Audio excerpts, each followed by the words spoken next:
मोदी जी के नेतृत्व में एनडीए व अपना दल लोकसभा प्रत्याशी रिंकी कौल तथा दुद्धी उपचुनाव में बीजेपी प्रत्याशी श्रवण गोंड के पक्ष में वोट मांगने आए बीजेपी के राष्ट्रीय अध्यक्ष जेपी नड्डा ने मोदी सरकार की उपलब्धियों को गिनाने के साथ सपा व कांग्रेस पर जमकर निशाना साधा।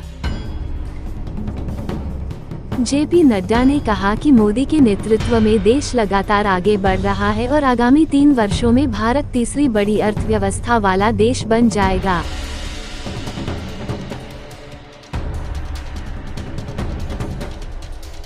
राष्ट्रीय अध्यक्ष जेपी नड्डा ने कहा कि विपक्ष लगातार भ्रम फैला रहा है कि बीजेपी व एनडीए संविधान खत्म कर देगी और दलितों का आरक्षण खत्म कर देगी, लेकिन जब तक मोदी जिंदा है और बीजेपी है तब तक दलित आदिवासी व पिछड़ों का आरक्षण नहीं लेने देंगे।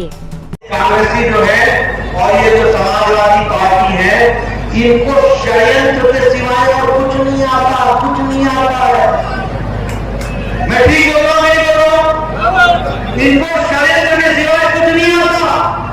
अब इनका बात नहीं कर रहा है तो कहते हैं कि बीजेपी वाले, एनडीए वाले दलितों का आरक्षण समाप्त कर देंगे, संविधान बदल देंगे।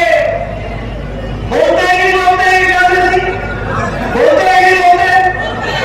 आपको मालूम है मोदी जी ने कहा है कि जब तक मोदी जिंदा है और जब तक बीजेपी पार्टी है तब तक दलितों का किसी को भी हिस्सा नहीं लेने देंगे और आदिवासियों का हिस्सा नहीं लेने देंगे और पिछड़ों का भी हिस्सा नहीं लेने देंगे। नड्डा ने कहा कि पता नहीं राहुल कितना पढ़ा है, संविधान लेकर घूम रहा है।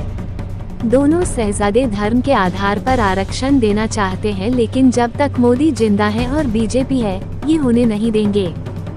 मैं पूछता हूँ अखिलेश बाबू, आइए कांग्रेसी, ये दो शहजादे जो आजकल दोस्ती कर रहे हैं, पहले 2017 में भी दोस्ती की थी, बाद में दोनों बिछड़ गए थे, आजकल फिर नजदीक आ गए हैं।